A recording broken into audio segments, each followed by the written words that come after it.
আকাশের তারাগুলি মিটি মিটি হাসে, জানি এরা তোমাকে শুধু ভালোবাসে।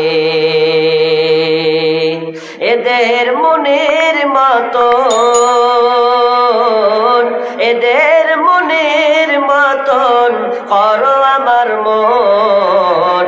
শোনো গো প্রভু মোর এই নিবেদন, তোমাকে ডাকি আমি বাঁচি যতক্ষণ, তোমাকে ডাকি আমি বাঁচি যতক্ষণ। প্রবাহিত নদী নালা কুলু কুলু টানে, তোমাকেই ডাকে এরা শুধু মনে প্রাণে। প্রবাহিত নদী নালা কুলু কুলু টানে, তোমাকেই ডাকে এরা শুধু মনে প্রাণে। আমিও ডাকি জানো, আমিও ডাকি জানো তাদেরই মতন। শোনো গো প্রভু মোর এই নিবেদন, তোমাকেই ডাকি আমি বাঁচি যতক্ষণ, তোমাকেই ডাকি আমি বাঁচি যতক্ষণ। জেগে জেগে শুনি রাতে কত পাখি ডাকে, দুঃখ কি চিনে না তারা বড় সুখে থাকে। জেগে জেগে শুনি রাতে কত পাখি ডাকে, দুঃখ কি চিনে না তারা বড় সুখে থাকে। সেই সুখে ভরে দাও, সেই সুখে ভরে দাও আমার এই জীবন। শোনো গো প্রভু মোর এই নিবেদন, তোমাকেই ডাকি আমি বাঁচি যতক্ষণ, তোমাকেই ডাকি আমি বাঁচি যতক্ষণ। গাছে গাছে কত রঙে কত ফুল ফোটে, ভ্রমরা সুভাষ পেয়ে মধু নিতে ছোটে। গাছে গাছে কত রঙে কত ফুল ফোটে, ভ্রমরা সুভাষ পেয়ে মধু নিতে ছোটে। আমার তোমার পানে যাতে, তোমার প্রাণে যাতে ছোটে আমার মন।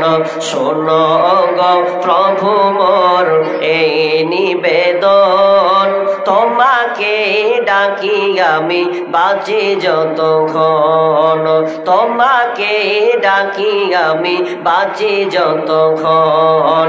শোনো গো প্রভু মোর এই নিবেদন, তোমাকে ডাকি আমি বাঁচি যতক্ষণ, ও তোমাকে ডাকি আমি বাঁচি যতক্ষণ।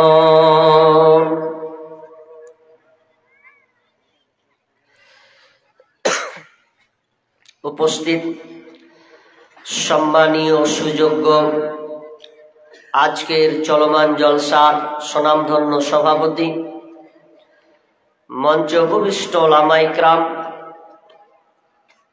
ও দূরদূরান্ত থেকে আগত সম্মানীয় অতিথিবৃন্দ, আমার সম্মুখে বসে থাকা বিভিন্ন এলাকা থেকে ছুটে আসা ইসলাম দরদি ভাই সকল এবং পর্দার অন্তরালের সম্মানিতা মা ও বোনেরা, প্রথমে সেই মহান মুনিবের দরবারে প্রশংসা করি যেই মহান মুনিব আমাদেরকে একটি মাদ্রাসা কেন্দ্রিক আয়োজিত মাহফিলে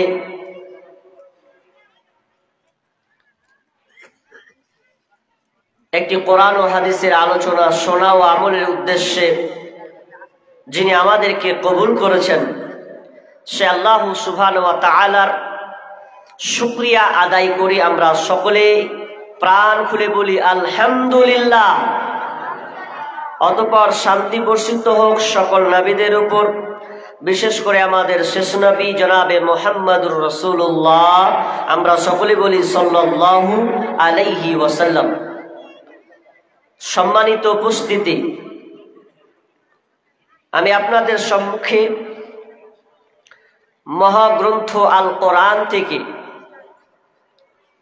বিভিন্ন সূরা থেকে ছোট্ট করে আয়াত ও দুইখানা হাদিসে নববী পাঠ করেছি। এই আয়াত ও হাদিসকে সামনে রেখে আমার আজকের আলোচ্য বিষয় বর্তমান প্রেক্ষাপট যে অবস্থা, এজন্য আমার আজকের আলোচ্য বিষয় চেঞ্জ বা পরিবর্তন। আজকে আমার আলোচ্য বিষয়ের নাম হচ্ছে পরিবর্তন। তার মানে খুবই গুরুত্বপূর্ণ একটি বিষয়। ভেবেছিলাম মহিলাদের ব্যাপারে কিছু আলোচনা করব, এরকম ইঙ্গিত নিয়েছিলাম। তো মিডিলে ভাবলাম বর্তমান সিচুয়েশন, অবস্থা এমন একটা পর্যায়ে চলে গেছে যে হিন্দু মুসলিম বিভাজন, পার্থক্য করার জন্যে আজকে ভারতবর্ষ ও বাংলাদেশ, এই দুইটি দেশকে কেন্দ্র রেখে আজকে খুব তোড়পাড় চলছে। তো সেই কথাটা ইঙ্গিত করার জন্য আমার আজকের আলোচ্য বিষয় পরিবর্তন। আলোচনা প্রারম্ভে একটু আমরা উদাহরণ টানবো বা আমরা জানবো যে আজকে মুসলিম জাতি লাঞ্ছিত কেন।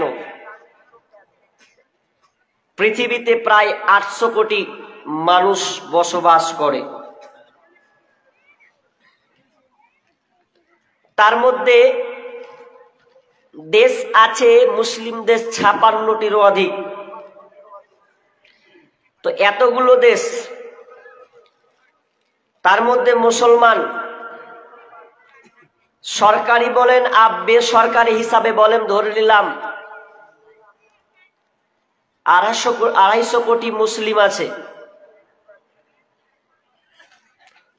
পৃথিবীতে ধর্ম আছে 4300টি। তো এতগুলো ধর্ম, তো এতগুলো ধর্মের মধ্যে যদি আপনাকে লিস্ট করা হয়, ভাই আপনি লিস্ট করে দেন তো পৃথিবীর মধ্যে যত ধর্ম আছে, তো সবচাইতে কোন জাতি, কোন ধর্মটা সবচাইতে বেশি লাঞ্ছিত, মার খায়? আচ্ছা বলেন তো ওই জাতিটার নাম কি উঠবে? আমার ভাষা বুঝছেন? শুধু হাসি ঠাট্টার কিছু শুনলে হবে না, আপনার মেধা এখন ধোলাই করতে হবে। এখন শুধু জালসা শুনবেন আর বাড়ি চলে যাবেন এমনটা নয়, আপনাকে বুঝার এখন দরকার আছে। এখন আপনাকে সজাগ সোচ্চার হতে হবে, একটু পরিবর্তন হন। আজকে আমার আলোচ্য বিষয় পরিবর্তন, বুঝাবো আপনাকে কোরআন ও হাদিসের আলোকে। বিষয়টা খুবই কঠিন, জটিল, আপনাকে বুঝাতে পারবো কিনা। যদি আমি বুঝাতে পারি তাহলে আমি আমার বক্তব্যের আলোচ্যতে আমি সক্ষম হব, যদি বুঝাতে না পারি তাহলে আমার ব্যর্থতা। আজকে মুসলিম জাতি লাঞ্ছিত, আপনি লিস্ট করেন, দেখবেন 1 নম্বরে নাম যাবে কাদের? তো মুসলমান। মুসলমানরা মার খাচ্ছে, কেন খায়? এবার তো এটার রস, এর তো বিশ্লেষণ করা লাগবে। যে জাতি হচ্ছে বাঘের বাচ্চা, মুসলমান একবার মোচে হাত দিবে তো সব পেশাব করে দেবে। এই টাইপের জাত আমরা। আজকে আমরা পদতলিত, লাঞ্ছিত, অপহরণ, নিপীড়ন, নির্যাতন আমাদের উপরে চলছে। আমাদের ভারতবর্ষে রাজনীতি অনুযায়ী বা গণতান্ত্রিক দেশ, এই গণতান্ত্রিক দেশের মধ্যে যে যার দল পছন্দ করে সে দল অনুযায়ী সে সাপোর্ট করে চলে। যেমন আমাদের পশ্চিমবাংলা তৃণমূল, কংগ্রেস, এগুলো প্রায় প্রভাব মানুষ ভালোবাসে, কিন্তু এক অপরকে কি ভালোবাসে? জি না। আপনারা 2 ভাই, এক ভাই করে কংগ্রেস, এক ভাই করে তৃণমূল, দেখবেন 2 ভাইয়ের সঙ্গে কোনো মিল নাই, মহাব্বত নাই। কথাটা একটু উদাহরণ দিব, তারপর আমি গভীরে চলে যাবো, আপনার মগজ ধোলা হয়ে যাবে আজকে। কি কথা? আপনারা একটা দোকানে বসেছেন, বসে আলোচনা করছেন, হবে সালা তৃণমূল, এরা বাটপাটি করলিছে, খালি মুসলমান কটাকে টার্গেট করছে, এরা টুপি পরে লিছে আর ভোট চাইছে, তাই এরাই আমরাকে শেষ করছে। তখন কিছু লোক বলছে না ভুল কথা, ভুল, এগুলা বিজেপির চাল। এ বিজেপি যেদিন থেকে এসেছে ধর্মকে ভাগ করছে, আর এমন ভাবে ভাগ করছে যে মুসলিম আর হিন্দুর মধ্যে দাঙ্গা লাগিয়ে দেওয়ার চেষ্টা করছে। এর কাছে আরএসএস বিজেপিরা দায়ী। বিজেপিরা বলছে না গো, এটা আমাদের চাল নয়, এটা হচ্ছে সিপিএম যারা তাদের চাল, এরা ওরা করছে, ওরা মুসলিমদেরকে টার্গেট করে মারছে। যে যার দল সে দলের কেউ ভুল ধরবে? ধরবে না। কথার কথা, একটা লোক যদি ওকে আন্ডা খেতে দিয়ে, আন্ডা, ডিম ডিম ডিম যদি খায়, আচ্ছা ডিম খাওয়ার পরে যদি ওর ঘেঁকু উঠে, কেমন ঘেঁকু উঠবে? আরে ডিম ডিম ঘেঁকু উঠবে। তো ও যে দলের আছে তো ও আবার দুর্নাম করবে, যে দলের আছে ওই দলের ঘেঁকু মারবে। ঠিক না ভুল? ঠিক। সাপোর্ট দিবেন কথার উপরে। আচ্ছা, কিন্তু আমার আল্লাহ কি বলছেন এটুকু জানতে হবে। আল্লাহ বলছেন খ্যাপা, চায়ের দোকানে বসে ভ্যাত ভ্যাত ভ্যাত ভ্যাত করছিস।